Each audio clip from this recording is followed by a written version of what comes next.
Hi, my name is Vivian. 6 months ago, while I was unconscious in a hospital bed after a car accident, my sister and my business partner emptied our company accounts and transferred ownership of the business I built from nothing. No warning, no explanation, just papers signed while I fought for my life. They thought I'd never recover enough to fight back. They even changed the locks on my office and told our employees I'd had a mental breakdown. But I didn't disappear. Before we jump back in, tell us where you're tuning in from, and if this story touches you, make sure you're subscribed, because tomorrow I've saved something extra special for you. A forgotten clause in our original contract became my salvation, written by a lawyer who'd seen betrayal before. And then they invited me to a welcome-back dinner, smiling as if I was supposed to forgive them. But that day, for the first time, I had the strength to say one word I never thought I'd get to say to the people I'd trusted most. No. Before we dive in, tell me, what time are you watching and where from? Drop it in the comments because what you're about to hear is more calculated than the betrayal they planned while I was sedated. The boardroom gleamed under recessed lighting, but it didn't feel like mine anymore. I stood at the head of the table, hands resting on the leather portfolio I'd carried for a decade, watching as quarterly projections flashed across the screen. The murmurs from the executive team spilled around me like market data, thick and constant, but never directed my way. Behind me, the glass wall overlooked the city skyline I'd once pointed to as a reminder of how high we could climb. Deanna's voice cut through the presentation, clear as crystal from her new seat at the opposite. And, always louder than necessary, always certain everyone needed to hear her perspective. Maxwell sat by the window, typing furiously on his tablet, occasionally glancing up to nod at whatever my sister said. He looked so polished in that tailored suit, hair precisely styled, glasses catching the light with each calculated tilt of his head. I wanted to walk over, ask if he remembered who had given him his first real opportunity. But the truth is, I didn't recognize either of them anymore. There were 8 executives at the meeting. I had hired 6 of them myself, but when decisions came to vote, somehow I found myself consistently outnumbered. They said nothing about this pattern, so I sat silently at my ceremonial position, watching the company I'd built shift like sand beneath my feet. I was reviewing last quarter's losses when I heard the soft click of heels approaching behind me. Deanna. She didn't say hello. She hadn't in months. You know, she started, tone light like she was discussing the weather. You really need to consider stepping back from day-to-day operations. I froze, still holding the portfolio. The stress isn't good for your recovery, she added, tapping her manicured nails against the table edge like she had a rhythm to keep. I didn't answer, not because I didn't have words, but because I knew she wouldn't care to hear them. I closed the portfolio carefully and set it down. My hands remained steady, but inside my chest burned. Maxwell walked over just then. My co-founder, though he hadn't acted like one in months. He glanced between us, smiled like he'd interrupted something trivial, then said, "Let's focus on solutions." "Not problems," he squeezed Deanna's shoulder. "Not mine." And then he walked back to his seat like it didn't mean anything. I sat there for a while longer, watching the presentation continue without my input. The room felt like a meeting I had once been invited to lead, but had since been demoted to merely attend. I was gathering my things when I heard them. Voices. Not just voices, their voices. Deanna's and Maxwell's, low and urgent just beyond the supply closet door. "The merger paperwork is ready," Maxwell muttered. "If she signs while on these medications, we have grounds to invalidate any later objections." I paused, papers still in hand. Deanna's laugh was soft. "She trusts me to look after her interests. She'll sign whatever I put in front of her." The documents slipped slightly in my grasp, but I steadied them silently. They moved on, their voices fading as they left the hallway, but their words remained there in the silence. I gripped the edge of the table with both hands. My heart raced, but my mind was clear for the first time in weeks.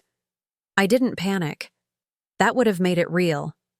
Waited until the meeting concluded, until the last executive had left, until the cleaning staff had come and gone. Then I walked to my office, the one I still technically had access to, though it had been subtly rearranged in my absence. The picture frames were turned differently. The plants had been moved. My spare glasses were missing from the drawer. And, when I tried to log into the company system, my credentials had been downgraded. I stared at the error message like it could explain itself. Then I sat at my desk, was it still mine, and considered my options. No one called to check on me. Outside, the city lights blinked on one by one as dusk descended, cold and indifferent to the betrayal unfolding in the tower above. I stayed there a while, my coffee going cold beside my keyboard, until I heard it. A voice, his voice, murmuring from the reception area. "We finalize tomorrow." He didn't say what they were finalizing. I didn't need him to. Preparing and narrating this story took us a lot of time, so if you are enjoying it, subscribe to our channel. It means a lot to us. Now back to the story. The doctor's office was cream and beige, but it felt sterile and cold.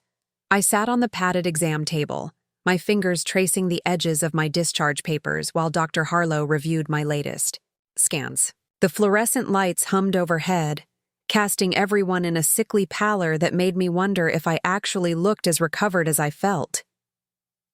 "Your progress is remarkable, Vivian," Dr. Harlow said, tapping her stylus against the tablet. "The fractures have healed well, and the neurological tests show significant improvement." She smiled, the kind that reached her eyes. "You've beaten some incredible odds." I nodded, but didn't return the smile. Beating odds wasn't the same as winning, not when I'd lost so much while unconscious. The last 3 months had been a blur of hospital rooms, physical therapy, and medication that made my thoughts swim like fish I couldn't quite catch. "Can I go back to work?" I asked, the question that had been burning in me since I'd overheard Deanna and Maxwell's conversation the day before. Dr. Harlow paused, considering. "Medically speaking, I would recommend easing in. Half days for the first 2 weeks. No major decision-making while you're still on the pain medication." She tilted her head. "But you're no longer under medical restrictions. You can sign legal documents, drive short distances, resume normal activities with caution." "And what about my cognitive function? The medication?" I pressed, thinking of Maxwell's words about invalidating my decisions. "Your cognitive tests are within normal parameters. The medication may cause some drowsiness but doesn't impair your judgment to a degree that would invalidate consent." She frowned slightly. "Is there a specific concern about this?" I chose my words carefully. "My sister and business partner have been making decisions in my absence. I need to know if those decisions could have been influenced by my condition." Dr. Harlow's expression shifted, her professional mask slipping just enough to reveal concern. "Legally, you were incapacitated for 6 weeks after the accident. Any decisions made during that time would have fallen to your designated power of attorney." She hesitated. "Which was?" "My sister, Deanna." The name felt bitter on my tongue. "Doctor?" Harlow made a note. "After those 6 weeks, when you regained consciousness, you were capable of making your own decisions, though your medication might have made you less assertive." She placed her tablet down. "Vivian, is there something going on I should know about?" I shook my head, just trying to understand what happened while I was out. She didn't look convinced, but didn't push. Instead, she handed me a stack of prescriptions and aftercare instructions. "Call me if anything changes. And remember, your brain needs rest as much as your body does." Outside, the autumn air hit my face like a welcome slap. I stood on the medical center steps longer than necessary, just breathing. 3 months ago, I'd been driving home from a late meeting, rain pounding the windshield, when a truck crossed the median. I remembered headlights, the screech of brakes, then nothing until I woke up to Deanna sitting beside my hospital bed, telling me she'd taken care of everything. My phone buzzed in my pocket. A new phone, my old one shattered in TOI, the crash. A text from Deanna. "Welcome home dinner tonight, 7 p.m., my place. The whole board is coming." I didn't reply. Instead, I scrolled to a contact I hadn't used in years. Eliza Winters, the lawyer who'd drawn up our original partnership agreement when Terra Nova was just 3 people in a rented office space with too many dreams and too little capital. Before, Deanna had invested her husband's money, before Maxwell had decided his technical contributions made him irreplaceable. "Eliza," I said when she picked up, "how quickly can you get me copies of the original Terra Nova partnership documents?" Her voice was exactly as I remembered, crisp and no nonsense. "Vivian Reed? Well, I heard you were in an accident. News travels, especially when your company stock takes a dive the day you're admitted to the ICU." The sharpness in her tone wasn't directed at me. "I can have those documents to you within the hour. Where are you?" I gave her the address of a coffee shop 3 blocks from the medical center, far enough from the Terra Nova offices to avoid running into anyone who might report back to Deanna. I waited, nursing a black coffee and ignoring the occasional tremor. In my hands, a lingering effect of the trauma Dr. Harlow had explained. Or maybe just rage finding its way to the surface.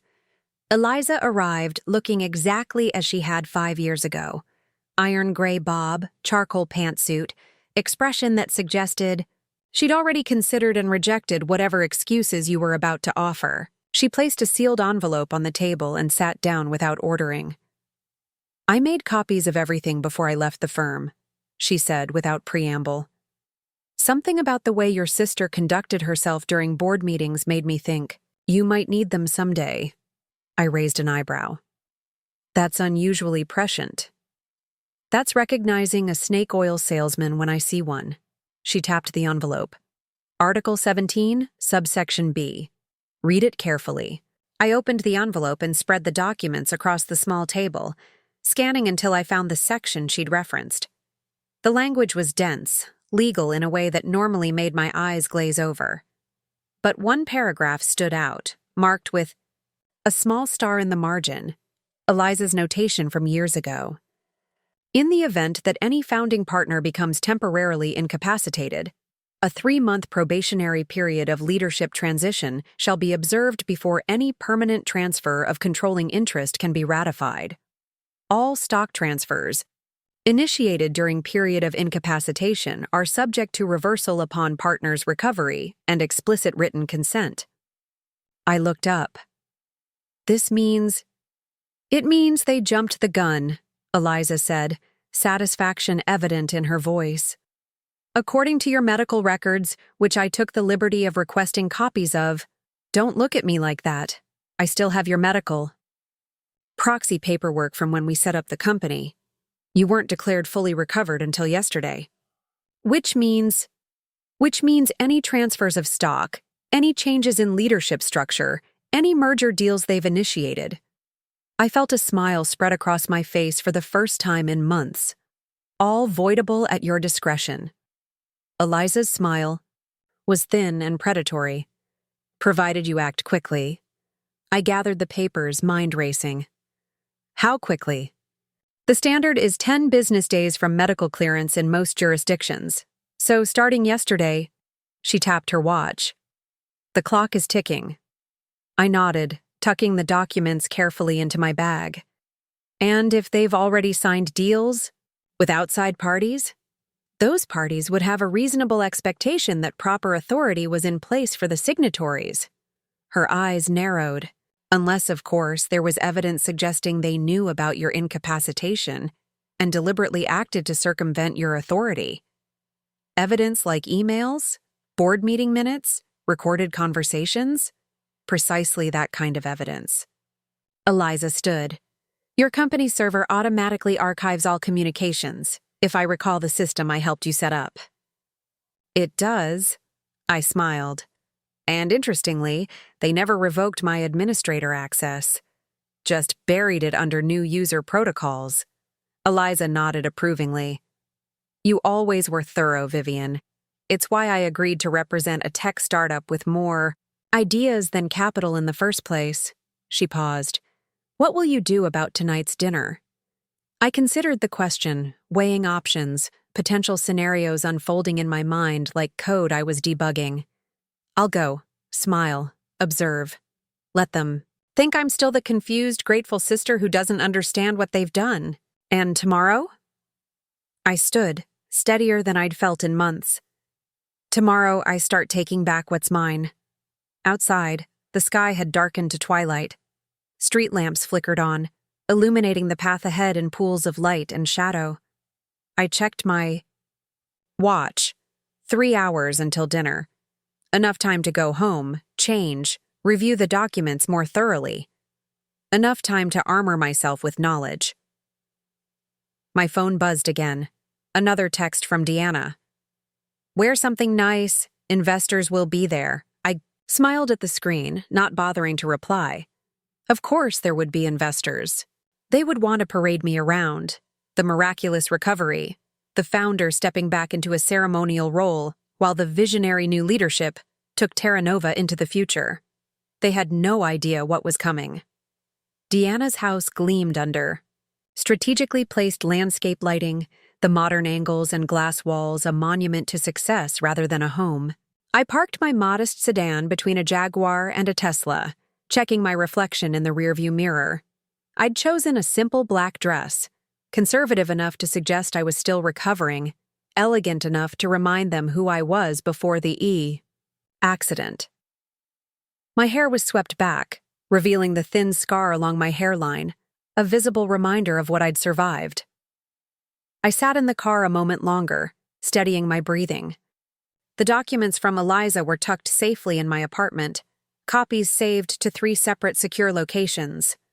Knowledge was power, but tonight was about gathering intelligence, not showing my hand. The front door opened before I could ring the bell. There stood Maxwell, drink in hand, smile too wide. "Viv," he exclaimed, arms opening for a hug I didn't return. "You look amazing, almost like your old self." I offered a practiced smile. "Almost." He gestured me inside with a flourish. "Everyone's so excited to see you. We've got some big announcements tonight." I'm sure you do, I thought, but kept my expression neutral as I followed him through the soaring entryway into Deanna's open-concept living area. Conversations paused as I entered, a dozen faces turning to assess the returning founder. I recognized the board members, a few major investors, and several faces I didn't know. New players added to the game while I was unconscious. "Vivian!" Deanna emerged from the group, glass of champagne in one hand, the other extended toward me. She was wearing a designer dress in Terra Nova's signature blue, her makeup flawless, her smile not quite reaching her eyes. "The woman of the hour!" She embraced me carefully as if I might break. The scent of her expensive perfume was suffocating. "We're so glad you're well enough to join us." "Wouldn't miss it," I replied, accepting the sparkling water she handed. Me instead of champagne. A subtle reminder of my medication restrictions, or a way to keep me clear-headed while everyone else indulged. "You remember everyone," she said, guiding me through the room with a proprietary hand on my elbow. "And this is Garrett Reeves from Meridian Ventures, and Sophia Chen from AsiaPac Technologies." I shook hands, noting how they assessed me. The slight hesitation, the careful questions about my health rather than business, the way they deferred to Deanna and Maxwell for anything substantive. They'd been conditioned to see me as a figurehead, not a decision-maker. Dinner was served at a long glass table overlooking the city. I was seated between Garrett and a board member named Richard, with Deanna and Maxwell stationed directly across. From me, the better to monitor my reactions, I suspected. "We're thrilled about the expansion into Southeast Asian markets," Garrett was saying, as servers delivered plates of something artistic and barely edible. Maxwell's vision for Terra Nova's growth is exceptional. His vision, I echoed, taking a small sip of water. Interesting.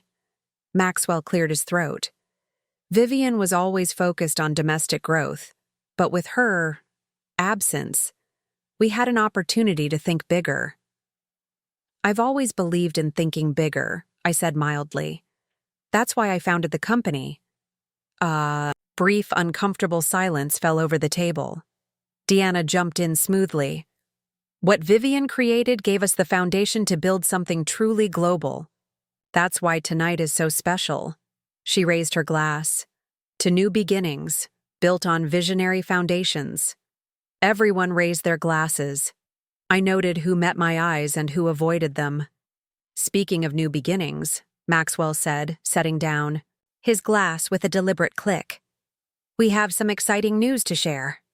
Here it comes, I thought. Meridian Ventures has agreed to lead our Series C funding round, Deanna announced, beaming at Garrett. $40 million to accelerate our Asian expansion. Polite applause rippled around the table. I clapped automatically, my mind racing through implications. Series C meant significant equity dilution. My already reduced stake would become nearly symbolic.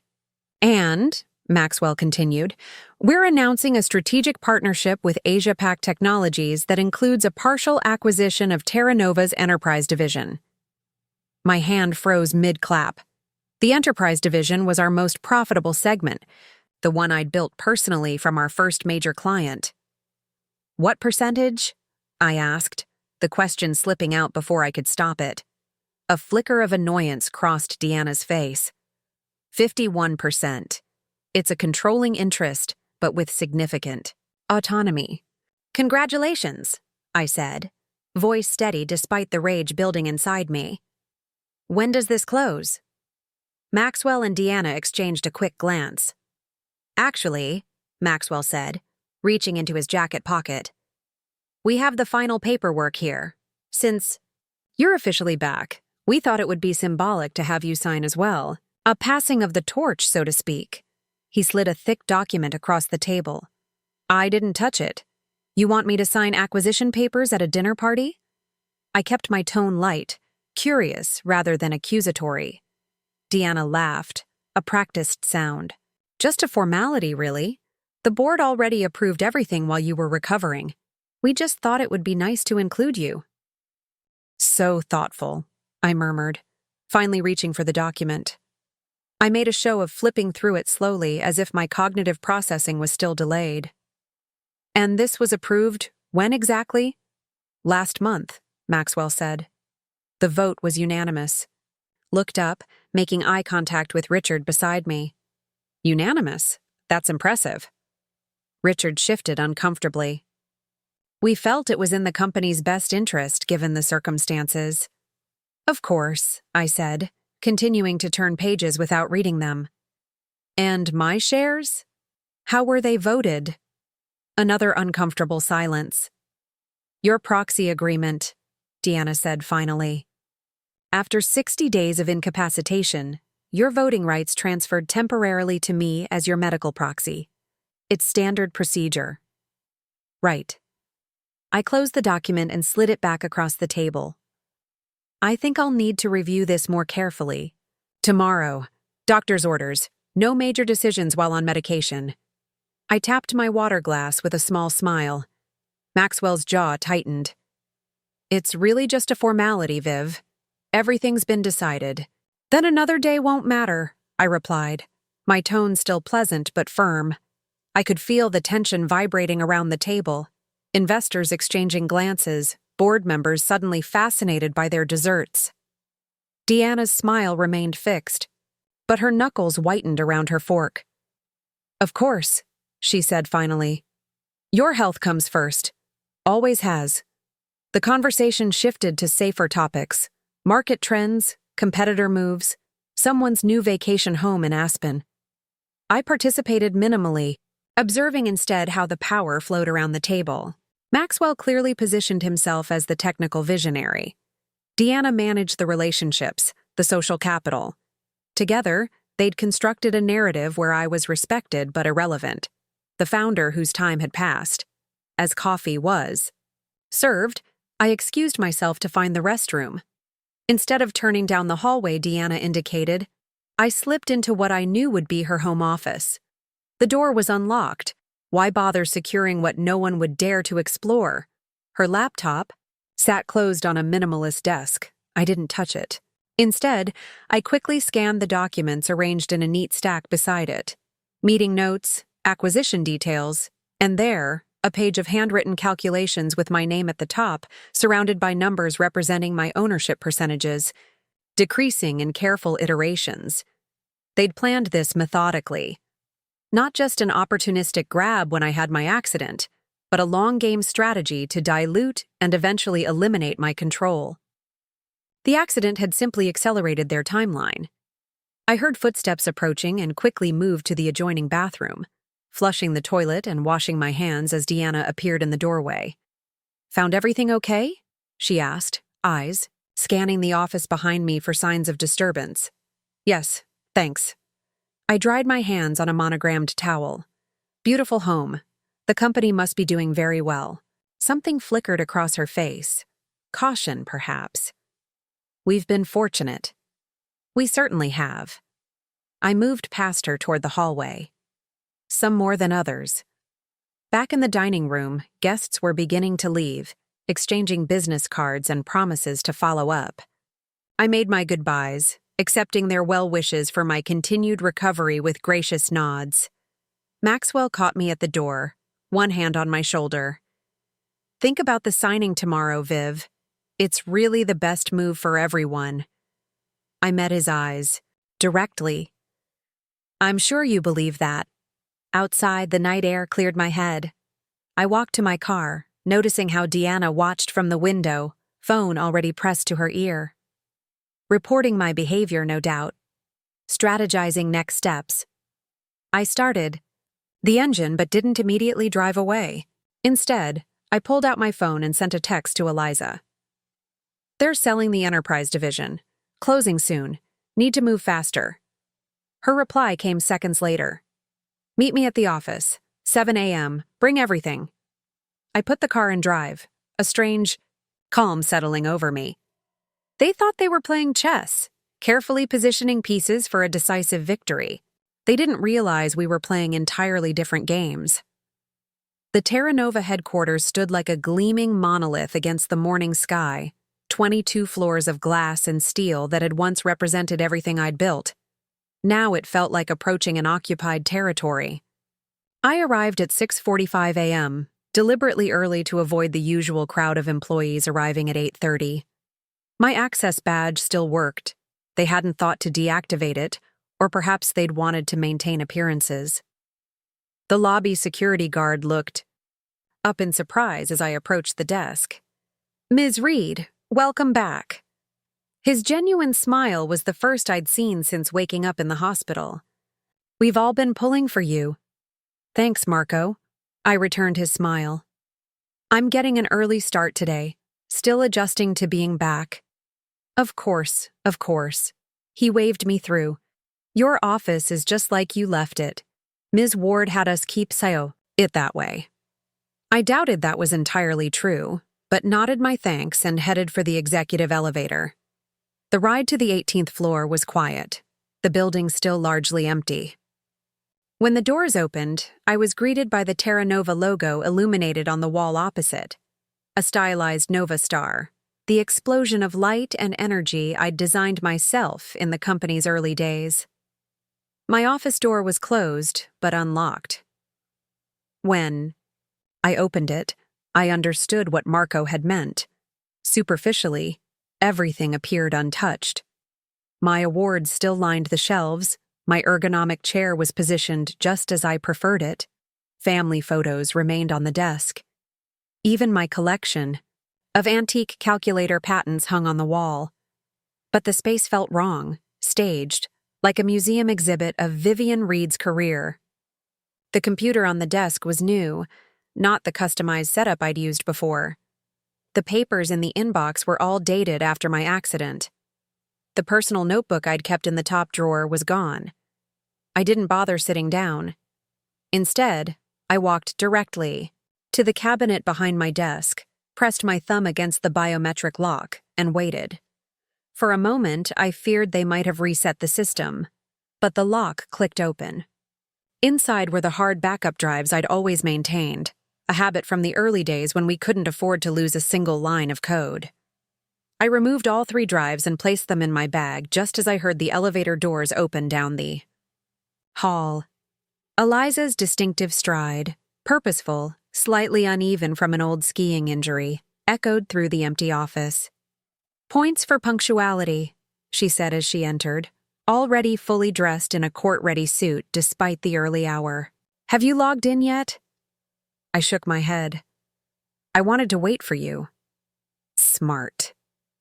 She set her briefcase on the conference table and removed a small device. "This will record everything we find. Creates a timestamp that can be verified later if needed." I sat at the desk and powered on the computer. The login screen appeared, requesting a password I hadn't used in months. I typed it in, half expecting it to be rejected, but the system accepted it immediately. "They were confident you wouldn't remember," Eliza observed, watching over my shoulder. "Or they never expected me to try." I navigated to the admin panel, entering the secondary authentication that gave me access to the company's complete digital infrastructure. For the next hour, we methodically documented everything. Email exchanges between Deanna and Maxwell dating back 18 months, discussing how to transition Vivian out of day-to-day operations, board meeting minutes showing how they'd gradually isolated me before the accident, financial transfers that had occurred while I was unconscious. "Look at this," I said, pointing to a series of stock transfers. "They didn't just dilute my shares. They actually transferred some of my personal holdings to a shell company." Eliza leaned closer. "Coastal Ventures LLC, registered in Delaware 3 weeks after your accident." She made a note. "We'll need to trace the ownership structure." "No need." I opened another document. "It's right here in Maxwell's personal drive. He owns 60%, Deanna 40%. "Bold," Eliza murmured. I almost admire the audacity. I continued searching, following digital breadcrumbs through the company's systems. Each discovery felt like another piece of myself reclaimed, my anger no longer chaotic but focused, purposeful. "Here's the Asia-Pac acquisition plan," I said, opening a presentation dated 2 weeks ago. "They're selling off the enterprise division at a deliberate undervaluation. Asia-Pac gets our technology at a discount, and in exchange..." I scrolled down, then stopped, staring at the screen. "What is it?" Eliza asked. "In exchange, Maxwell and Deanna get guaranteed executive positions at Asia-Pac with 10-year contracts." My voice sounded distant to my own ears. "They're not just stealing my company, they're dismantling it for parts." Eliza's hand gripped my shoulder briefly. "Keep going. We need everything." By 8:15, we had compiled a comprehensive record of the conspiracy. Employees had begun arriving, voices filtering down the hallway as the office came to life. I was backing up the final documents when my office door swung open without a knock. Deanna stood in the doorway, coffee cup in hand, momentarily frozen in surprise. Her gaze darted from me to Eliza to the computer screen, comprehension dawning in her eyes.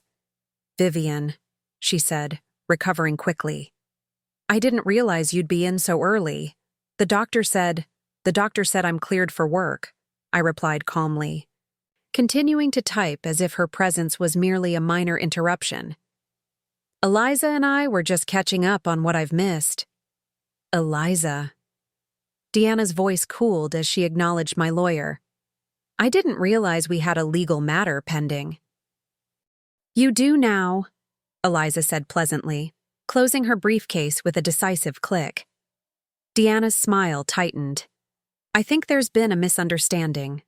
Perhaps we should discuss this privately, Vivian. Sister to sister." "Nothing to discuss." I logged out of the system and stood, gathering my bag. Everything's quite clear now. Maxwell appeared behind Deanna, slightly out of breath as if he'd rushed over. "What's happening?" he asked, his attempt at a casual tone failing miserably. "Ms. Reed is exercising her rights under Article 17 of your partnership agreement," Eliza stated, professional and cold. Given the evidence of fraud and breach of fiduciary duty, she's also preparing to file for an emergency injunction against the pending Asia-Pac acquisition. Maxwell's face paled. "Vivian, be reasonable. You've been out of the loop for months. The market has changed. The company has evolved. This deal is what's best for Terra Nova." "Best for Terra Nova?" I echoed, stepping closer to him. "Or best for Maxwell Lawrence and Deanna Ward, future executives of Asia-Pac's North American division?" His eyes widened slightly, confirmation that I'd found exactly what I needed. "You can't stop this," Deanna said, her composed facade cracking. "The board has already approved everything. The investors are committed. You're just one shareholder now." "One shareholder with controlling interest," I countered. "One founder with evidence of fraud. One sister who trusted you with her life and her company, and watched you try to steal both." I picked up my bag and moved toward the door. "The papers will be filed within the hour." Maxwell stepped forward, blocking my path. "Don't do this, Viv. Think about the employees, the clients. An ugly legal battle will damage everything we've built." "Everything I built," I corrected him quietly. "And it's not a battle yet. It's your choice what happens next." For a moment, no one moved. The ambient sounds of the office continued around us. Phones ringing, distant conversations, the hum of the HVAC system, while the four of us stood locked in our private confrontation. Deanna broke first. "What do you want?" "Full restoration of my ownership position, your resignations, and a board meeting this afternoon to halt the Asia-Pac deal." I kept my voice calm, reasonable. Maxwell laughed, a short, harsh sound. "You're delusional. We'll fight this." "Fight what?" I pulled my phone from my pocket, opened an app, and held it up for them to see. On the screen was a live feed of Terra Nova's stock price, already dropping as rumors of internal conflict began to circulate. "How quickly do you think shares will tank when investors learn the acquisition was built on fraud? How many clients will stay when they discover you've been planning to abandon them?" "You'd burn down your own company?" Deanna asked. Incredulously, "I'd rebuild it from ashes before I'd let you strip it for parts." I met her gaze steadily. "Those are my terms. You have until noon to decide." Eliza and I walked out together, past stunned employees who'd clearly overheard at least portions of the confrontation. I kept my head high, my pace unhurried, as if this were any normal business day. In the elevator, Eliza finally spoke. "You realize they won't surrender easily." "I'm counting on it." I watched the floor numbers descend. "They'll call an emergency board meeting to try to outmaneuver us." "Which is exactly what we want," Eliza nodded, understanding my strategy. "A quorum of the board, documented evidence of their actions, and your chance to make your case directly." The elevator reached the lobby. As we stepped out, I noticed Marco watching us with concern. "Everything okay, Ms. Reed?" he asked. I smiled reassuringly. "Just some overdue housekeeping, Marco. But things are finally getting back in order." Outside, the morning had blossomed into a perfect autumn day, the sky achingly blue above the city, towers. I took a deep breath, feeling strength flow back into limbs that had been weakened by hospital beds and uncertainty. "What now?" Eliza asked as we reached the street. "Now we prepare for war," I said, "and hope for surrender." Eliza's law office occupied the corner suite on the 14th floor of a building that stood in deliberate contrast to Terra Nova's sleek modernity. Where my company embraced glass and metal, her space featured dark wood paneling, leather chairs worn to buttery softness, and bookshelves lined with actual books rather than decorative objects. It felt solid, immovable, exactly what I needed. We Had been working for 3 hours since leaving Terra Nova, preparing legal documents and strategizing responses to the various moves Maxwell and Deanna might make. My phone had buzzed consistently, calls from board members, text messages from Deanna alternating between threats and pleas, emails from the executive team asking for clarification. I had responded to none of them. They've scheduled the board. Meeting for 3 p.m., Eliza announced, looking up from her computer. Interesting choice. They're hoping to pressure me with a tight deadline, I replied, accepting the cup of tea her assistant brought in. Thank you, James. He nodded and withdrew silently, closing the heavy door behind him. They're also hoping you won't have time to prepare properly, Eliza added, but they've miscalculated again. She was right. We had anticipated this move and prepared accordingly. The injunction paperwork was ready to file, the evidence organized, my presentation for the board outlined and rehearsed. All we needed was their response to my terms. As if on cue, my phone rang again. Unlike the previous calls, this one wasn't from anyone at Terra Nova. The screen displayed a name I hadn't expected, Dr. Sarah Harlow. My doctor, I explained to Eliza before answering. Dr. Harlow, this is a surprise. Ms. Reed, her voice was crisp and professional. I received a rather unusual call from your sister this morning. I straightened in my chair. What kind of call? She inquired about your medical records, specifically your cognitive assessment and capacity determinations. She implied there might be concerns about your decision-making abilities. A cold weight settled in my stomach. I see. And what did you tell her? I reminded her that your medical information is protected by privacy laws and that any official requests would need to come through proper legal channels. Dr. Harlow paused. However, as your physician, I felt you should know about this inquiry. I appreciate that. Did she mention why she was asking? She referenced concerns about major business decisions you might be making prematurely. She suggested that perhaps I should reconsider my medical clearance for your return to work. I exchanged glances with Eliza, who had clearly overheard and was already making notes. And will you be reconsidering that clearance, Dr. Harlow? I kept my voice steady. Ms. Reed, I've been practicing medicine for 27 years. I've dealt with family members who genuinely care about a patient's well-being and those with other motivations. Her tone left no doubt which category she placed Deanna in. My medical opinion stands. You are fully capable of making your own decisions. Thank you. Relief washed through me. I may need you to formalize that opinion. Anticipated as much. I've already prepared a letter confirming your capacity, which my office can send over immediately. And should this escalate to a court setting, I am prepared to testify. After ending the call, I relayed the full conversation to Eliza, who was already typing an email. We're adding Dr. Harlow's letter to our documentation, she said, and I'm notifying the board that any attempts to challenge your medical capacity will be viewed as additional evidence of bad faith. I nodded, then stood and walked to the window. Far below, the city continued its rhythms, oblivious to the corporate drama unfolding in offices above. People going to lunch, hailing taxis, living normal lives untouched by betrayal. They're desperate, I said finally. This proves it. It also proves they're willing to go further than we anticipated. Eliza joined me at the window. Are you prepared for how ugly this might get? I considered the question seriously. The past hours had been energizing, righteous anger providing clarity and focus I hadn't felt since before the accident.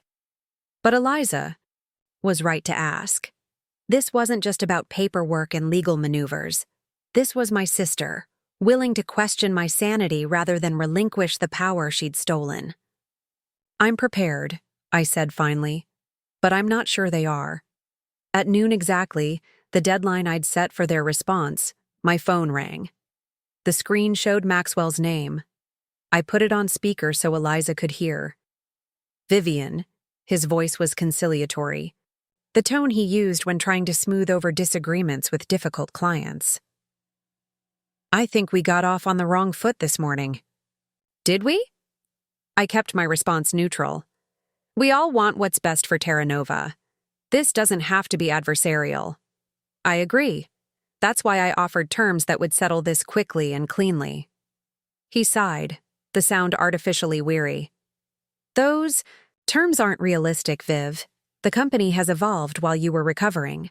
The board supports our current direction. The Asia-Pac deal is too far along to simply halt." "Then I guess we'll see you at 3, I replied. "Wait." His voice sharpened. "We're prepared to offer a compromise." I waited, saying nothing. "We'll restore a portion of your shares, enough to make you the largest individual shareholder again. We'll create a special advisory position for you with significant input on company direction. And we'll revise the Asia-Pac deal to ensure Terra Nova maintains operational control of the enterprise division." "And your executive positions at Asia-Pac?" A pause. "Those were contingent on delivering a controlling interest in the division." "And your executive positions at Asia-Pac?" A pause. "Those were contingent on delivering a controlling interest in the division." "So you'd lose your golden parachutes," I translated. "What about Deanna? Does she agree to these terms?" Another pause.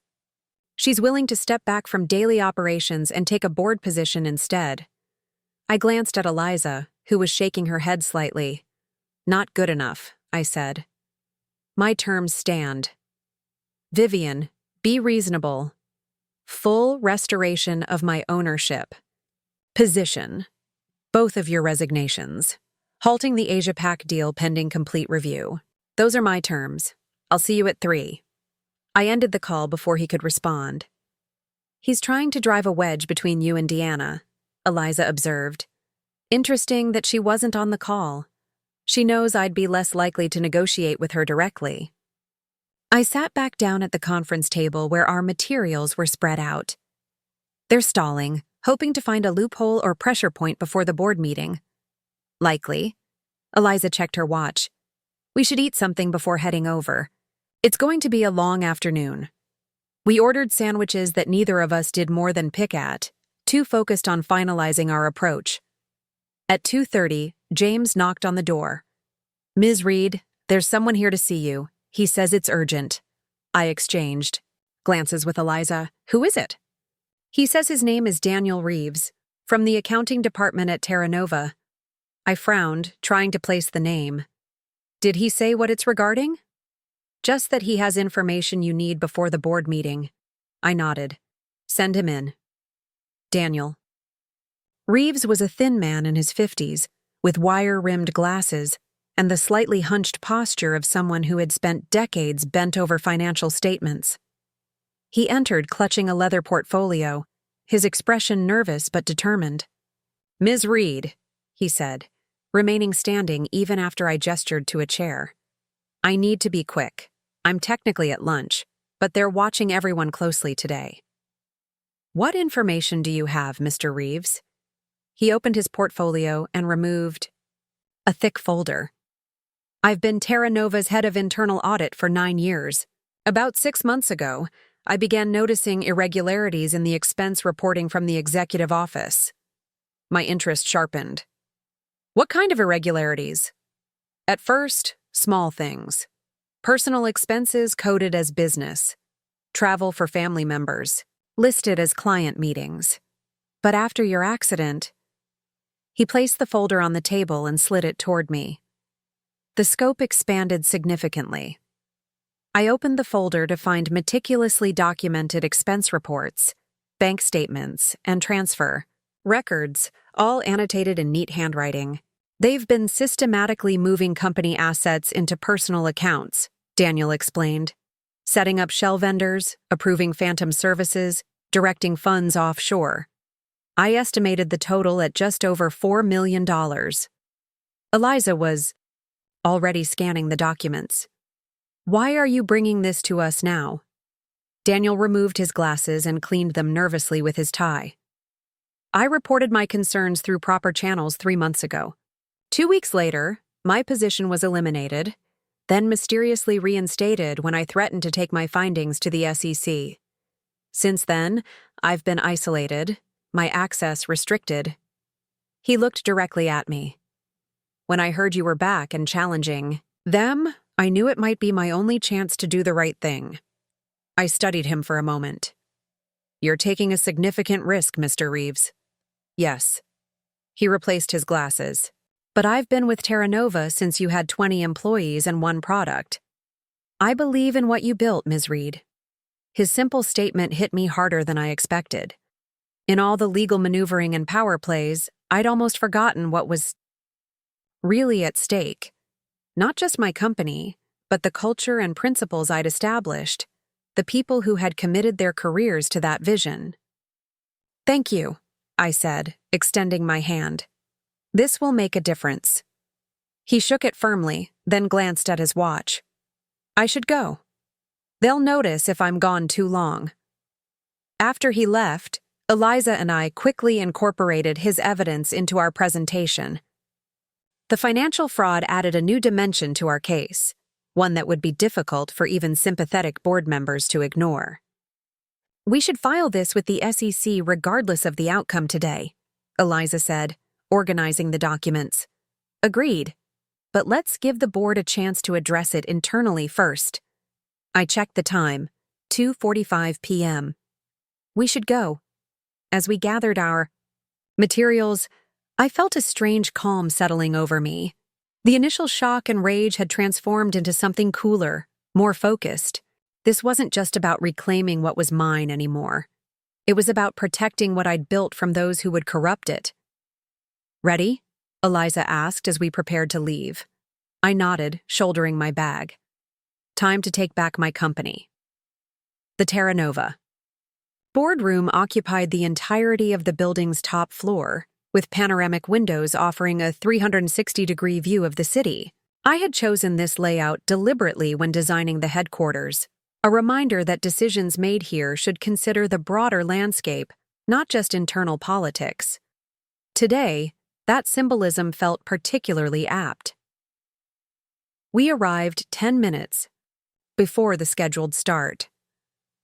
The security guard in the lobby had waved us through with a supportive nod, and the executive elevator had whisked us directly to the 22nd floor without stops. As the doors opened, I braced myself for what would undoubtedly be a carefully orchestrated scene. I wasn't disappointed. Through the glass walls of the boardroom, I could see that nearly everyone had already arrived. Board members clustered in small groups, some whom I'd known for years, others appointed during my absence. Maxwell stood at the head of the table, my traditional position, reviewing notes with Terra Nova's corporate counsel, a man named Victor Zhao, whom I'd hired personally 4 years ago. Deanna was working the room, moving from one board member to another, smiling and touching arms, her networking skills on full display. The conversation stopped abruptly when we entered. Every head turned, expressions ranging from discomfort to curiosity to outright hostility. Vivian. Maxwell recovered first, his smile professional but strained. And Ms. Winters. Welcome. Maxwell. I nodded, then addressed the room at large. Thank you all for accommodating this emergency meeting. I moved deliberately toward the head of the table. Maxwell hesitated, then stepped aside, a small victory, but a telling one.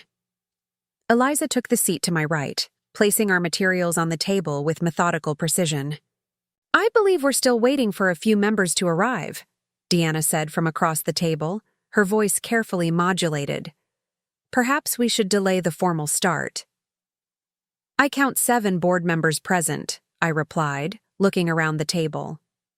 That constitutes a quorum under our bylaws. We can begin. Victor Zhao cleared his throat. Actually, Ms. Reed, the board composition has changed since your absence. We now require 8 for a quorum. When was this change approved? Eliza asked immediately. February board meeting, Victor replied, not quite meeting my eyes. The minutes were distributed to all shareholders. Including Ms. Reed? Eliza pressed. An uncomfortable silence fell over the room. I imagined the notification. Went to her business email, Maxwell offered finally, which, understandably, she wasn't able to access while recovering.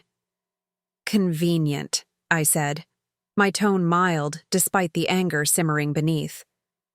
However, any change to quorum requirements requires a supermajority vote of shareholders, not just board approval. Was such a vote conducted? Victor shuffled through his papers, clearly uncomfortable. I believe the corporate secretary would have handled those details. That would be Ms. Ward, Eliza noted, nodding toward Deanna, who was also exercising Ms. Reed's voting proxy at the time.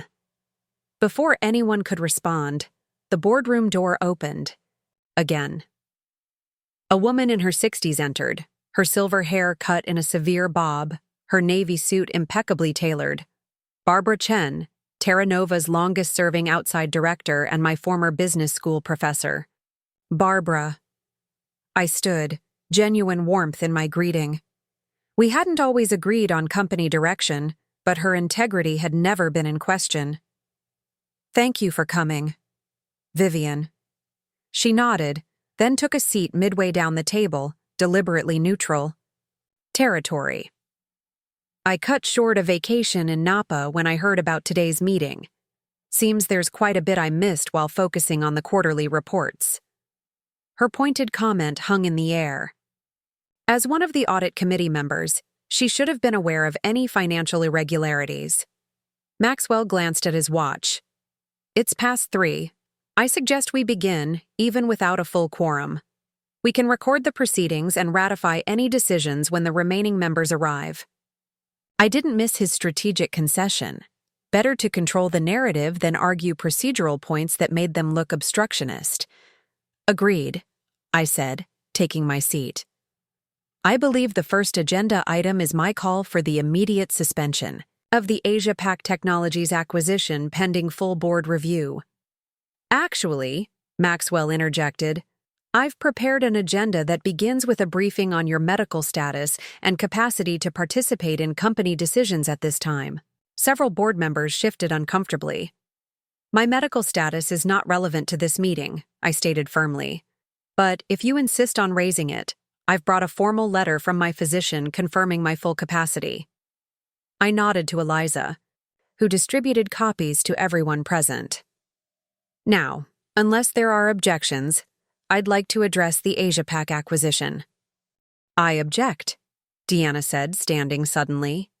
The board has a fiduciary responsibility to ensure that major company decisions are being made by individuals with appropriate capacity and current knowledge of company operations. An interesting concern, I replied. Given that you've made numerous major decisions while deliberately keeping me uninformed about company operations. I turned to the board members. But let's be direct. This isn't about my capacity. It's about what my sister and Mr. Lawrence have been doing while I was unable to oversee their activities. I nodded to Eliza, who activated the presentation screen embedded in the boardroom table. The first slide appeared on the wall-size display, a timeline of corporate actions taken during my hospitalization. Over the past 6 months, I began, Terra Nova has undergone a systematic restructuring designed to concentrate power in the hands of 2 executives while diluting my ownership and control. This would be concerning under any circumstances, but becomes downright alarming when you examine the financial implications.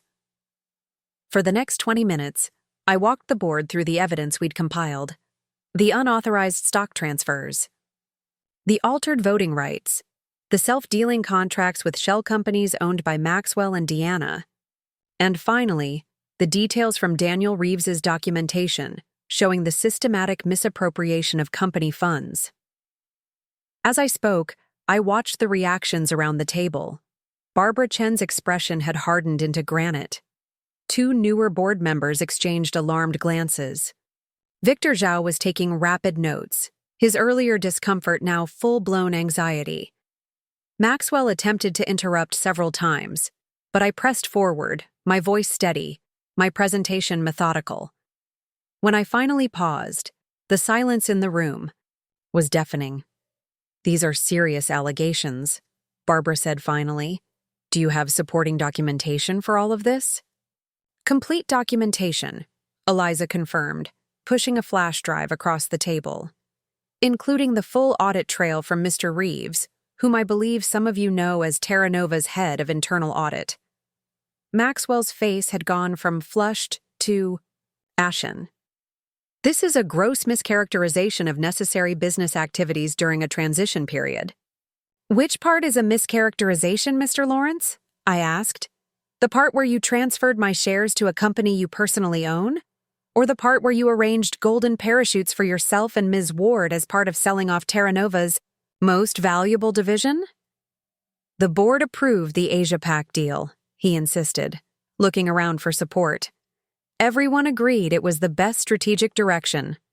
Did the board know about your personal compensation arrangements with Asia Pac? Barbara asked, her voice cutting like steel. Because as chair of the compensation committee, I certainly wasn't informed. Before Maxwell could respond, the boardroom door opened again. A suited man I didn't recognize entered, followed by two women in business attire. I apologize for the, interruption, the man said, approaching the table. My name is Thomas Greenway, external counsel recently retained by the audit committee. He nodded to Barbara, who returned the acknowledgement. These are my associates. We're here to observe these proceedings on behalf of the committee. Maxwell's jaw tightened. On whose authority was external counsel retained? Mine, Barbara replied calmly. As audit committee chair, I have the authority to engage independent advisors when potential financial irregularities are identified. Mr. Greenway's firm was contracted yesterday afternoon. I carefully kept my expression neutral, but internally I was recalibrating. Barbara had suspected something before today's meeting, enough to bring in outside attorneys. And what triggered this unusual step? Deanna asked, her composure beginning to crack. An anonymous whistleblower report, Barbara said, detailing many of the same concerns Ms. Reed has just presented.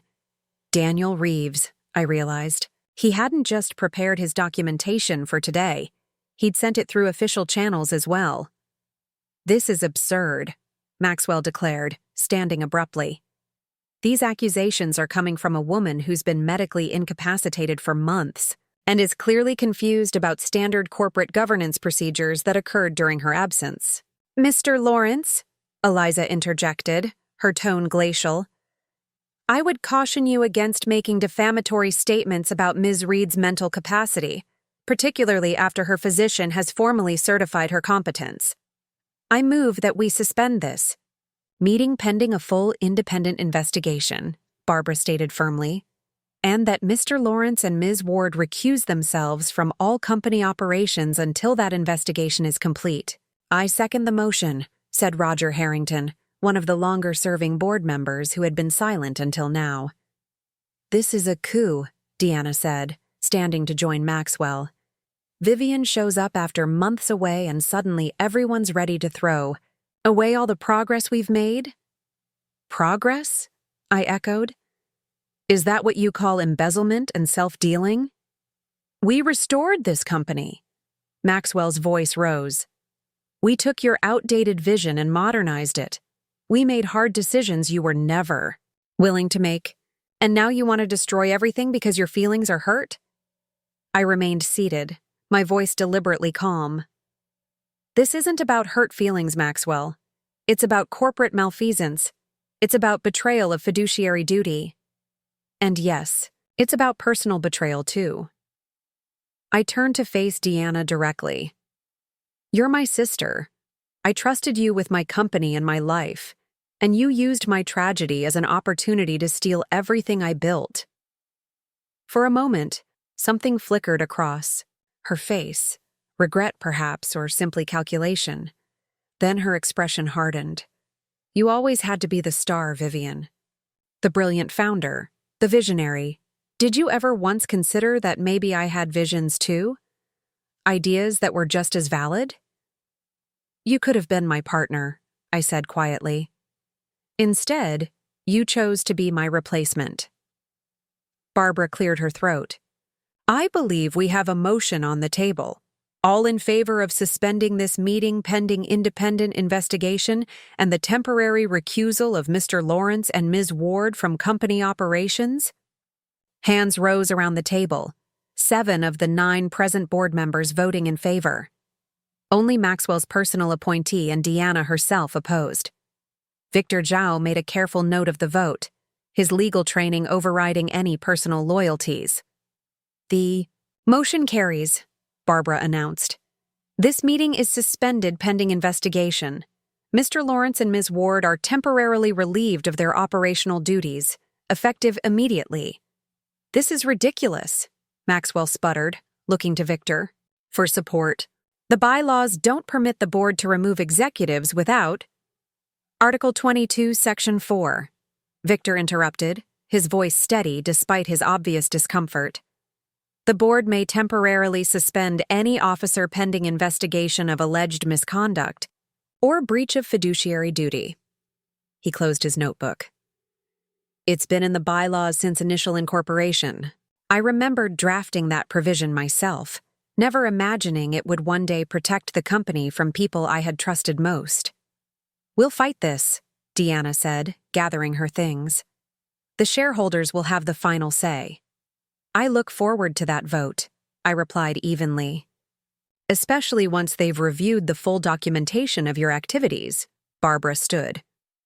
Until external counsel completes their review, the executive committee will oversee daily operations. I suggest we adjourn for today and reconvene once we have preliminary findings. The meeting broke up quickly after that, board members filing out with minimal conversation. The tension in the room was palpable. Careers and reputations hung in the balance, and everyone knew it. Maxwell and Deanna left together, their earlier united front now a mutual lifeline. As the room emptied, Barbara approached me. Not exactly. The welcome back you deserved, she said dryly. No, I agreed. But perhaps the one I needed. I studied her face. How long have you suspected? She sighed. The numbers never quite added up in the quarterly reports. Small discrepancies at first, then larger patterns I couldn't ignore. I began asking questions about 2 months ago. Suddenly, I was finding myself excluded from certain meetings, decisions made without full committee review. Thank you for acting on your concerns. Don't thank me yet. Her expression was somber. What happens next won't be pretty, Vivian. Not for the company and certainly not for you personally. I know. I gathered my materials, suddenly feeling the weight of the day catching up with me. The adrenaline that had carried me through was beginning to fade. Get some rest, Barbara advised, noticing my fatigue. Tomorrow, the real work begins. She wasn't wrong. Over the next 48 hours, Terra Nova descended into barely controlled chaos. The news of the suspended board meeting and executive shakeup leaked within hours, sending the stock price tumbling. Clients called demanding reassurance about ongoing projects.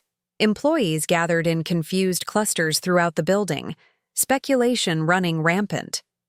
I established a temporary office in one of the conference rooms, working with Barbara and the executive committee to stabilize operations, while Eliza coordinated with the external investigators. Every hour brought new revelations, financial records that had been altered, contracts that had been backdated, employees who had been silenced through intimidation or unusual compensation arrangements. The picture that emerged was worse than I had initially suspected.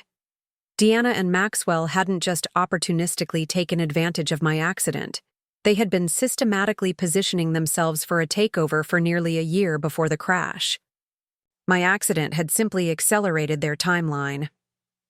On the morning of the 3rd day, I arrived at the office to find a small group of employees waiting by my temporary workspace. I recognized most of them, mid-level managers and team leads, people who had been with Terra Nova for years. We want to help, said Marina from product development. Whatever you need, extra hours, weekend work, anything. The company doesn't feel right without you, added Raj from engineering. We've all been working in this weird atmosphere where asking questions got you sidelined. It wasn't Terra Nova anymore. Their support was unexpected and overwhelming. I had been so focused on the legal and financial aspects of reclaiming the company that I hadn't fully considered the human impact of Deanna and Maxwell's regime. Thank you, I said simply. I'll take all the help I can get. By midday, we had established a crisis management team drawn from trusted employees across departments. The mood shifted subtly throughout the building, fear and uncertainty gradually replaced by cautious determination. I was reviewing project timelines with the team when my phone rang. The screen showed an unfamiliar number. Vivian Reed, I answered. Ms. Reed, this is Garrett Reeves from Meridian Ventures. The voice was clipped, businesslike. I understand there have been some developments at Terra Nova. Garrett Reeves, the investor from Deanna's dinner party, the one who had agreed to lead the Series C funding round. That's correct, Mr. Reeves. We're currently addressing some governance issues that were identified. Governance issues, he repeated, a note of skepticism evident. Ms. Reed, Meridian has committed significant capital to Terra Nova based on a specific strategic direction and leadership team. These developments represent a material change to our investment thesis. I understand your concern, I replied carefully. I'd be happy to meet and discuss Meridian's investment in detail. In fact, I think you might be particularly interested in some of the financial irregularities we've uncovered. A pause. What kind of irregularities? The kind that suggests the projections and valuations you were shown may have been significantly enhanced. Another, longer pause. I see. Perhaps a meeting would be appropriate. My office tomorrow morning? I'll be there. After ending the call, I sat back, considering the implications. Meridian could still withdraw their investment, which would create a serious cash flow problem. But if they'd been misled about Terra Nova's financials, they might also have grounds for legal action against Deanna and Maxwell personally, rather than the company. I was still contemplating this when Eliza arrived, bringing coffee and a grim expression. They've filed a lawsuit, she announced without preamble, setting the coffee cups down and pulling out her tablet. Maxwell and Deanna are suing to block the board's suspension order and force your removal on grounds of mental incompetence. I accepted the coffee, unsurprised. They're desperate. Yes, but they've managed to get an emergency hearing tomorrow afternoon. Judge Watkins, who, coincidentally, plays golf with Maxwell's father-in-law. Of course he does. I took a sip of coffee, the bitter liquid matching my mood. What are our chances? With the medical documentation from Dr. Harlow, reasonably good. But they're also alleging that you stole confidential company information and breached your fiduciary responsibilities by sharing it with outside counsel without board approval. Creative interpretation, considering I'm still the majority shareholder despite their efforts. Eliza nodded. We'll counter with evidence of their own breaches, of course, but be prepared. They're going to make this extremely personal. It already is personal, I said quietly. Has been from the moment my sister decided my company would be better off without me. My phone buzzed with a text message from Dr. Harlow. Just received subpoena for all your medical records. Already consulting with hospital legal team. We'll fight this. I showed the message to Eliza. They're going to dig through everything, she warned. Every medication, every therapy session, every moment of confusion or frustration during your recovery. They'll twist it all to paint you as unstable. Let them try. I stood, energy returning despite my fatigue. I survived a near-fatal accident and months of recovery. I can survive my sister's desperation too. That evening, I finally returned to my apartment after 14 straight hours at the office. The space felt oddly unfamiliar, as if it belonged to a different version of myself. The Vivian from before the accident, before the betrayal, before everything changed. I showered, changed, and was about to order dinner when there was a knock at my door. Cautious after the day's events, I checked the peephole before opening it. Daniel Reeves stood in the hallway, looking even more nervous than he had in Eliza's office. "Mr. Reeves," I said, surprised, "is everything all right?" "No," he replied, his voice barely above a whisper. "May I come in?" "I don't think we should talk in the hallway." I stepped aside to let him enter, then closed and locked the door behind him. "They know I gave you the financial records," he said immediately. "Security escorted me out this afternoon. My company laptop was confiscated and my access cards deactivated." "I'm sorry," I said. "We can arrange legal representation for you if they take action." He shook his head. "That's not why I'm here." After they escorted me out, I received a phone call from Deanna.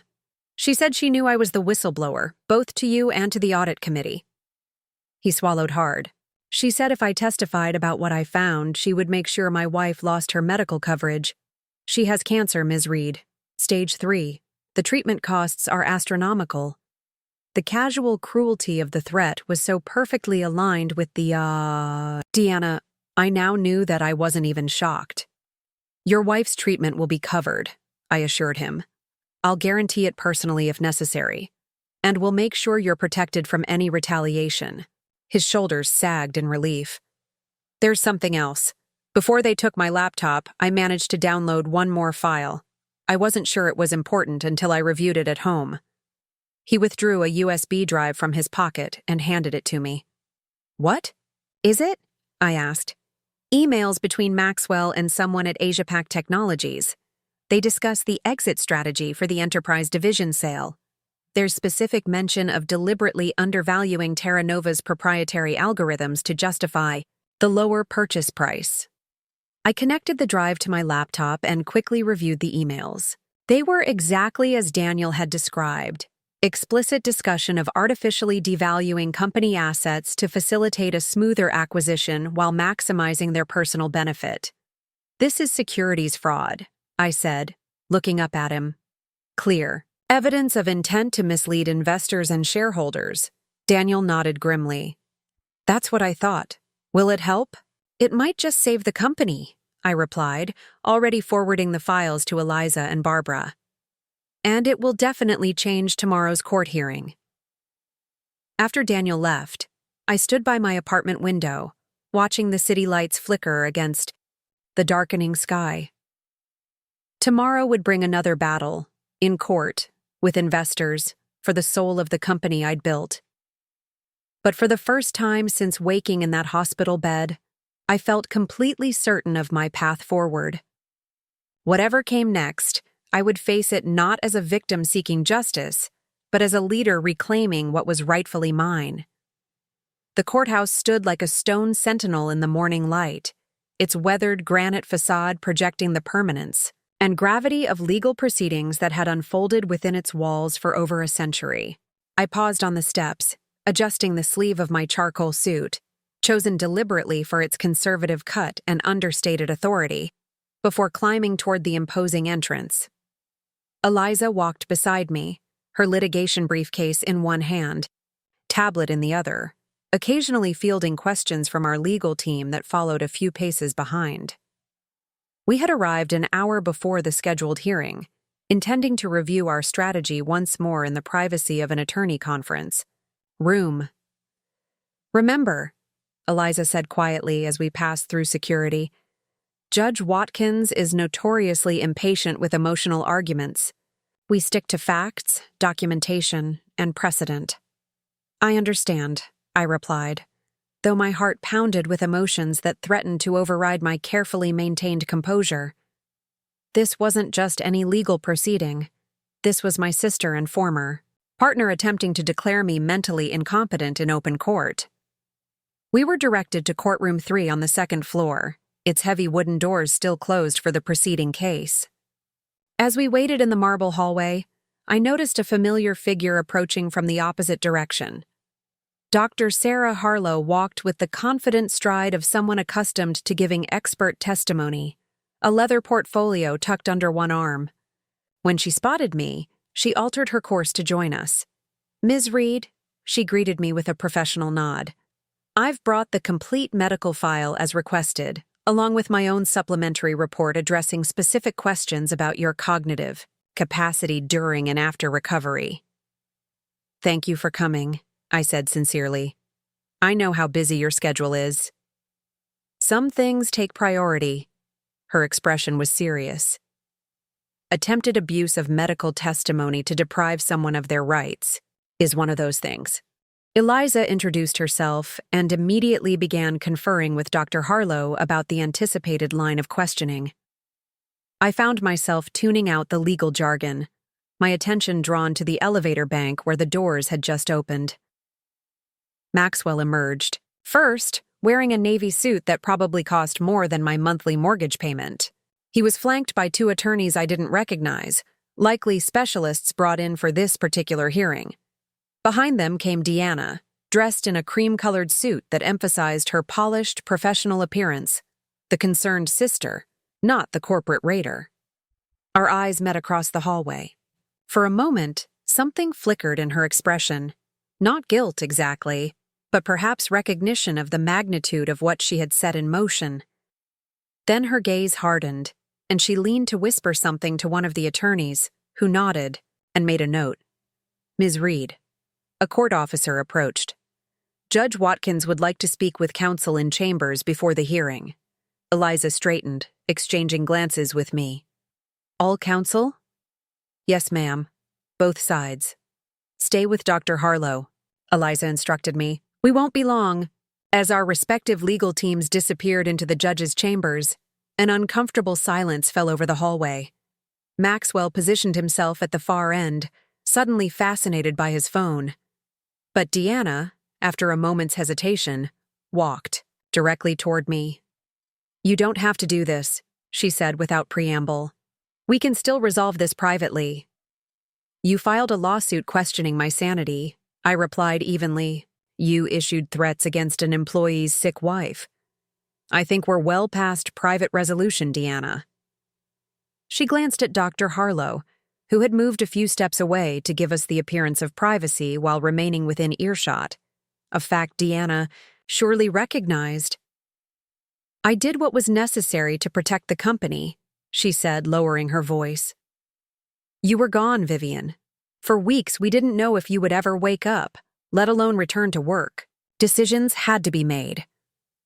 Decisions like transferring my shares to your personal holding company, like arranging golden parachutes while selling off our most valuable division. Those kinds of necessary decisions? A flush crept up her neck. The company needed strong leadership, not sentimentality.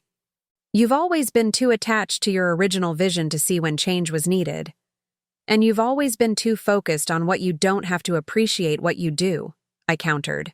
I made you CFO when you had no relevant experience. I gave you a seat on the board. I trusted you with everything. You gave me crumbs from your table and expected gratitude, she hissed, her composure cracking. Do you know what it's like living in your shadow? Brilliant Vivian. Visionary Vivian. While I was just the supportive sister handling the boring financial details. Before I could respond, the chamber's door opened and our attorneys emerged. One look at Eliza's face told me something significant had happened. The hearing's been postponed, she announced, approaching us quickly. New evidence has been submitted to the court that requires review. What evidence? Deanna demanded, turning to her own returning counsel. The lead attorney, a silver-haired man with an expensive tie, looked distinctly uncomfortable. A federal investigation has been opened into potential securities fraud related to the Asia Pac deal. The SEC has requested that Judge Watkins delay ruling on corporate control until they complete their preliminary review. The SEC? Deanna's face went pale. That's absurd. Who contacted them? I did. The new voice came from behind us, where Barbara Chen stood with Thomas Greenway, the external counsel she had retained for the audit committee.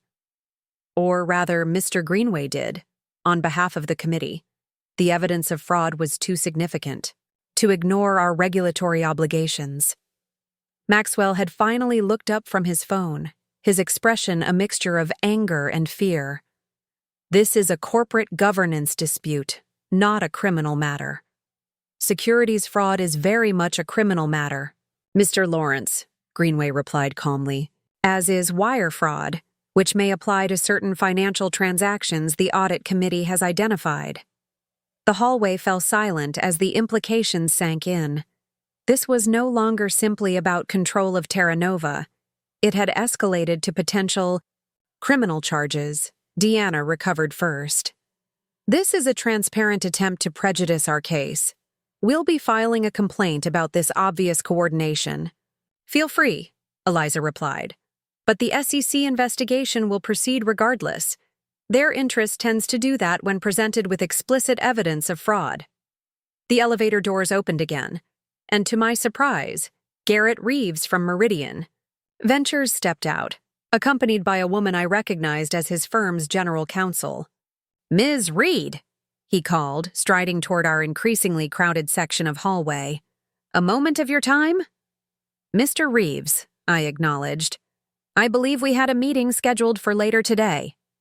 "Events have accelerated our timeline," he replied, glancing meaningfully at Maxwell and Deanna. "Meridian is withdrawing from the proposed Series C investment, effective immediately."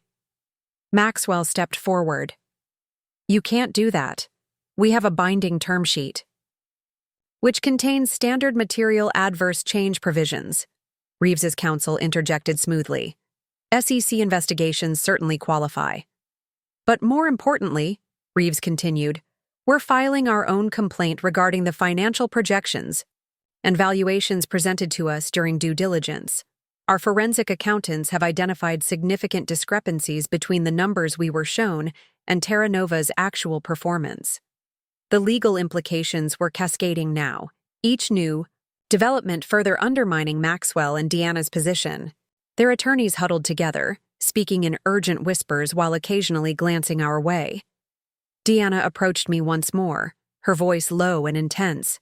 "Stop this now, Vivian, before it destroys everything, the company, the family, all of it." "I didn't start this," I reminded her. "You did, the moment you decided my tragedy was your opportunity." "Ms. Reed," the court officer called from the courtroom doorway. "Judge Watkins will see all parties now." Inside courtroom 3, the atmosphere was tense as both sides took their places. Judge Watkins, a man in his 60s with shrewd eyes and a reputation for no-nonsense efficiency, surveyed the assembled attorneys with evident disapproval. "This was scheduled as a straightforward corporate governance hearing," he began, "but it appears to have evolved into something considerably more complex. I have received notification from the Securities and Exchange Commission of an active investigation involving Terra Nova Technologies, specifically regarding the proposed Asia-Pac acquisition." He shuffled through papers on his bench. "Given these circumstances, I am postponing ruling on the current motions until the SEC has completed its initial assessment. In the interim, I am implementing the following temporary order." The courtroom fell silent as he continued.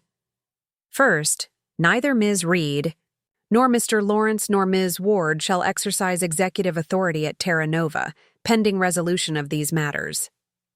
The company will be operated by the executive committee of the board, under the supervision of the longest-serving independent director." Barbara nodded slightly from her seat behind our legal team. "Second, no material corporate transactions shall be executed without court approval, including but not limited to the Asia-Pac acquisition, which is hereby suspended." Maxwell's attorney rose to object, but Judge Watkins silenced him with a raised hand. "Third, all corporate records are to be preserved intact. Any evidence of document destruction or alteration will result in immediate sanctions. And fourth, the parties are instructed to refrain from public statements or press releases regarding this dispute without prior court approval." He looked directly at me, then at Deanna and Maxwell in turn. "This company represents jobs, innovations, and significant economic impact. I will not allow personal animosities to destroy it while legal processes unfold." "Is that understood?" We all murmured agreement. "Very well. This court will reconvene when the SEC provides its preliminary findings, likely within 2 weeks. Until then, adhere to these orders precisely." He struck his gavel once. Adjourned. As we filed out of the courtroom, I felt oddly lightheaded. The outcome was neither victory nor defeat. More a pause, a breath held while larger forces assessed the damage. In the hallway, reporters who had somehow gotten wind of the hearing waited with recorders and notepads. Eliza smoothly guided me toward a side exit, while our junior attorneys fielded questions with carefully non-responsive answers. "What happens now?" I asked as we escaped into a private corridor. "Now," Eliza said, "we let the SEC do their job. Their investigation will likely uncover even more than we have. In the meantime, you focus on working with Barbara to stabilize the company operations. And Deanna and Maxwell?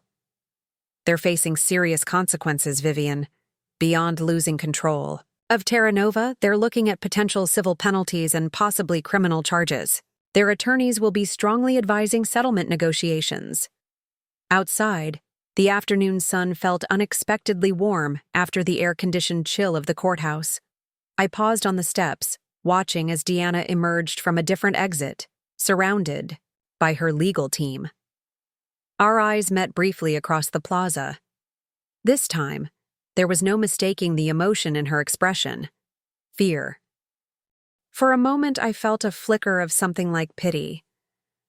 Then I remembered Daniel Reeves's wife facing cancer treatments without insurance, the employees who had been silenced or sidelined, the systematic dismantling of everything I'd built, all orchestrated by my own sister. I turned away and continued down the steps toward the waiting car, where Barbara Chen stood in conversation with Thomas Greenway. "Ready to rebuild?" she asked as I approached. "More than ready," I replied, my resolve strengthening with each step forward. 4 months passed like water flowing over river stones, constant movement beneath a deceptively calm surface. The SEC investigation expanded, then contracted, focusing, eventually on specific transactions and individuals rather than Terra Nova as a whole. The company survived, wounded but intact, its stock price stabilizing after the initial plunge, then gradually climbing as new leadership demonstrated steady direction. Barbara had proven herself an exceptional interim CEO, her decades of business experience guiding Terra Nova through the turbulence with remarkable skill. The executive committee, freed from Maxwell and Deanna's influence, had rallied around her, grateful for the return to transparent governance and ethical decision-making. Found my own role evolving during this period. Rather than immediately reclaiming the CEO position, I had accepted Barbara's suggestion to serve as Chief Innovation Officer while the company stabilized. The arrangement gave me space to fully recover while staying deeply involved in Terra Nova's future direction. It also allowed me to observe the organization through fresh eyes, noting which processes had improved during my absence and which had suffered. Today marked a significant milestone in this journey of reconstruction. I stood before the mirror in my apartment, adjusting the collar of my blue dress. Terra Nova blue, a deliberate choice for the board meeting where Barbara would formally step down and the next phase of leadership would be determined. My phone chimed with a text from Eliza. "Settlement docs signed. All terms met. It's done." A simple message to mark the end of a complex legal battle. After months of negotiations, Maxwell and Deanna had finally accepted the inevitable. The settlement terms were stringent: return of all misappropriated funds, surrender of all Terra Nova shares, resignation from the board, and a 10-year non-compete agreement. In exchange, the SEC and Department of Justice had agreed not to pursue criminal charges, allowing them to salvage their freedom, if not their reputations. I hadn't seen or spoken directly to either of them since the courthouse confrontation. Their communications came exclusively through attorneys. Their presence in my life reduced to signatures on legal documents and occasional mentions in business publications documenting their fall from grace. The settlement had been finalized yesterday. Today, Terra Nova would formally emerge from under the cloud of investigation and litigation, ready to chart its course forward. The Terra Nova offices felt different as I walked through the main entrance. The logo still glowed on the reception wall, but subtle changes surrounded it. New artwork selected by an employee committee, a community achievements board featuring team members' contributions, little touches that reflected a more collaborative culture. "Morning, Ms. Reed," called Marco, still manning the security desk after all these years. "Big day today, isn't it?" "Indeed it is, Marco." I signed the visitor log out of habit, though my biometric access had been fully restored months ago. "How's your daughter doing at college?" His face lit up. "Dean's List last semester. That scholarship program you started after coming back. It's made all the difference." The Educational Assistance Fund had been one of my first initiatives after returning, ensuring that employees' children had support for higher education. It wasn't just goodwill. It was a statement about the kind of company Terra Nova would be, moving forward. The boardroom was already filling when I arrived. Barbara sat at the head of the table, reviewing documents with our new CFO, Sophia Lynn, recruited from a major tech firm and thoroughly vetted for both competence and integrity. Daniel Reeves, now promoted to Chief Compliance Officer, organized presentation materials with meticulous attention to detail. Other faces around the table represented the new Terra Nova, some veterans who had weathered the storm, others brought in during the restructuring to provide fresh perspectives. The board itself had been reconstituted with greater diversity of experience and thought, people chosen for expertise rather than connections. "Vivian," Barbara greeted me warmly. "Perfect timing. We were just reviewing the final agenda." I took my seat, noting the empty chairs where Maxwell and Deanna once sat. Their nameplates had been removed, the spaces filled by new directors who had proven their commitment to Terra Nova's mission. The meeting progressed efficiently through standard reports, financial results showing steady recovery, product development, updates highlighting innovations in our core technologies, talent acquisition numbers reflecting our renewed ability to attract top professionals. The formal acceptance of the legal settlement was noted in the minutes with minimal discussion, everyone eager to close that chapter definitively. Finally, Barbara turned to the central agenda item. "As you all know, I agreed to serve as interim CEO during Terra Nova's transition period. That period has now reached its conclusion, and it's time to formalize the company's leadership structure moving forward." She looked directly at me. "The nominating committee has recommended that Vivian Reed return to the role of Chief Executive Officer, effective immediately. Are there any questions or concerns before we vote?" The room remained silent, supportive smiles around the table, indicating the outcome was a foregone conclusion. Then I call for a vote on the appointment of Vivian Reed as CEO of Terra Nova Technologies. The result was unanimous. As Barbara handed me the ceremonial gavel, a tradition I'd started years ago, for leadership transitions, the board broke into spontaneous applause. "Thank you," I said simply, waiting for the applause to subside. "For your trust, your support, and most importantly, for your commitment to what Terra Nova can and should be." I looked around the table, meeting each person's eyes briefly. We've been through an extraordinary period of challenge. It would be easy to focus exclusively on recovery, on returning to what was. But that's not what Terra Nova was founded to do. We don't restore, we reimagine. We don't retreat, we advance. The next hour was devoted to my vision for Terra Nova's future, not just recovering our market position, but fundamentally evolving our approach to technology, to workplace culture, to the very problems we chose to solve. The board engaged enthusiastically, contributing ideas and challenging assumptions in exactly the collaborative spirit I had hoped to foster. As the meeting concluded, Barbara handed me a small box. "A tradition I started during the interim period," she explained. "Each leadership transition includes a token of the company's journey." Inside was a small crystal phoenix rising from stylized flames, Terra Nova's blue subtly integrated into the design. It seemed appropriate, she said with a smile. Perfect, I agreed, placing it carefully on the table beside me. After the board dispersed, I remained in the boardroom, taking a moment to absorb the significance of the day. Through the glass walls, I could see employees going about their work, many of whom had no idea of the corporate drama that had nearly destroyed their livelihoods. A knock at the door interrupted my thoughts.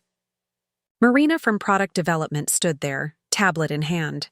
"Sorry to disturb you," she said, "but you asked to be notified when the team finished the prototype for the accessibility project." "Yes, of course." I stood, genuinely excited. The initiative to adapt our core technology for users with disabilities had been one of my first priorities upon returning. "They're ready to demonstrate whenever you're available," she continued. "And the potential partners from the National Institute for Accessibility are on board for the pilot program. Let's go now," I decided. This matters more than any paperwork waiting on my desk. As we walked through the office, I noticed a small box sitting outside my former, now current again, office. My name was written on the top in familiar handwriting. "That arrived by courier this morning," Marina explained, following my gaze. "Security checked it. Just personal items, they said." I nodded, making a mental note to examine it later. The prototype first. The demonstration exceeded my expectations, the engineering team having solved a particularly challenging interface problem that would make our software usable by people with visual impairments. Watching their enthusiasm as they showcased the solution reminded me of Terra Nova's early days, the pure joy of creating technology that genuinely improved lives. It was early evening by the time I returned to my office. The box still waited, patient and unassuming. I carried it inside and closed the door, suddenly certain of what it contained. Inside was a collection of personal items I'd kept in my office before the accident. The family photos Deanna had carefully maintained in my absence, a small sculpture my father had given me when I secured our first major client, the notebook that had disappeared from my desk drawer. Beneath these artifacts was an envelope, my name written in Deanna's precise handwriting. I hesitated before opening it, unsure if I wanted to read whatever justification or explanation she might offer. Finally, I slid my finger under the flap and withdrew a single sheet of paper. "Vivian, by the time you read this, the legal matters will be concluded. I won't offer excuses or explanations that would only sound hollow now. What began as temporary stewardship during your absence became something else entirely, something I can't justify even to myself anymore. I'm leaving the country tomorrow for a position overseas. I don't expect forgiveness or reconciliation. Some betrayals can't be undone. But I wanted you to have these things back. These pieces of the life you built that should never have been mine to hold. The company was always your vision, not mine. I see that clearly now. What you've rebuilt from the wreckage we caused is more impressive than anything we achieved in your absence. Take care of yourself, Vivian. You've always been stronger than anyone gave you credit for, especially me. Deanna." Read the letter twice, searching for manipulation or hidden agenda, finding only what appeared to be genuine, if belated, recognition. Not an apology exactly, but an acknowledgement of the truth, perhaps the closest to amends she was capable of offering. I placed the letter back in the envelope and set it aside. The emotions it stirred, grief, anger, a flicker of something, like closure, would need to be processed later. For now, I had a company to lead. My computer chimed with a calendar notification. Executive team dinner, 7 p.m. A tradition I had reinstated, regular informal gatherings where leaders could connect as people, not just colleagues. I arranged the returned items on my desk, each finding its rightful place. The notebook I set aside to review later, curious what insights my pre-accident self might offer to my current perspective. Outside my window, the city was transitioning from day to evening, lights beginning to illuminate buildings against the darkening sky. Terra Nova's logo glowed on the side of our building, visible from streets below, a beacon I had designed, lost, and reclaimed. The victory wasn't in defeating Deanna and Maxwell. It wasn't even in the legal settlement that restored what had been taken. The true triumph lay in discovering my own resilience, the capacity to rebuild not just a company, but myself, stronger and wiser than before. I gathered my things and headed to meet my team, leaving the letter and all it represented behind. Tomorrow would bring new challenges, new opportunities to define Terra Nova's future. A future I had nearly lost, but now firmly held in my own hands again. As I passed through the main workspace toward the elevator, employees nodded or waved, some offering congratulations on my official reinstatement. Their confidence felt like both gift and responsibility. Trust I would work every day to honor. Outside, the evening air was cool and refreshing after the climate-controlled office environment. I paused for a moment, looking up at the Terra Nova sign illuminating the night sky, its light steady and unwavering, not just restored, I thought, reborn. Up next, you've got 2 more standout stories right on your screen. If this one hit the eye, mark, you won't want to pass these up, just click and check them out.